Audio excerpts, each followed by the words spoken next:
Suasana malam yang dingin dan gelap melanda sebuah desa kecil yang terletak di tengah hutan. Di tengah desa itu terdapat sebuah rumah tua yang sudah terbengkalai selama bertahun-tahun. Rumah itu terkenal sebagai rumah hantu di desa tersebut, dan penduduk setempat selalu menghindarinya. Namun, seorang remaja pemberani bernama Ahmad merasa penasaran. Ia selalu mendengar cerita-cerita misterius tentang rumah itu, dan malam ini ia nekat untuk mencari tahu kebenaran di balik mitos tersebut. Dengan berani, Ahmad memasuki rumah tua itu. Di dalam rumah itu, kegelapan dan keheningan menyambutnya. Lantai yang berdebu dan retak mengeluarkan suara langkah-langkah Ahmad yang lembut. Saat ia berjalan lebih dalam ke dalam rumah, ia melihat sebongkah pintu kayu tua di ujung lorong. Ahmad mendekat dan membukanya. Pintu itu terbuka dengan sendirinya, mengungkap sebuah ruangan kecil yang gelap gulita. Ahmad melihat sebuah cermin besar di dinding dan bayangan wajahnya yang pucat terpancar di dalamnya.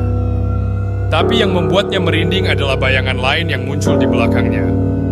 Bayangan itu tampak gelap dan menakutkan, dan ia merasa ada seseorang atau sesuatu yang ada di belakangnya.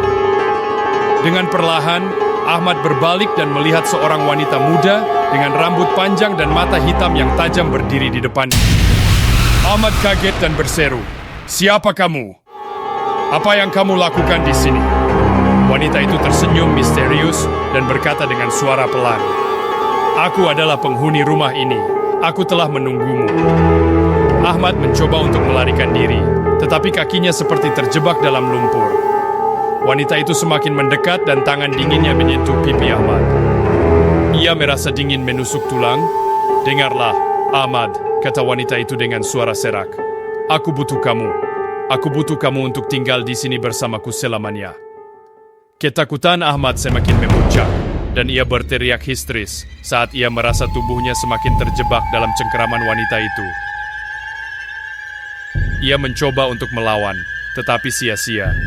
Wanita itu semakin dekat, dan bayangan hitamnya merayap ke dalam diri Ahmad. Keesokan harinya Ahmad sendirian di depan rumahnya, matanya memandang kosong, dan mukanya pucat. Tetangga merasa heran, karena Ahmad seperti orang linglung, bahkan seperti gila. Dia sering berbicara sendiri dengan bahasa yang tidak jelas, pandangannya selalu kosong. Setelah heboh kabar Ahmad, rumah itu semakin ditakuti. Cerita rumah hantu makin tidak terlupakan. Dan rupanya setelah Ahmad didatangkan orang pintar, dia tahu bahwa separuh jiwa Ahmad masih tertinggal di rumah itu.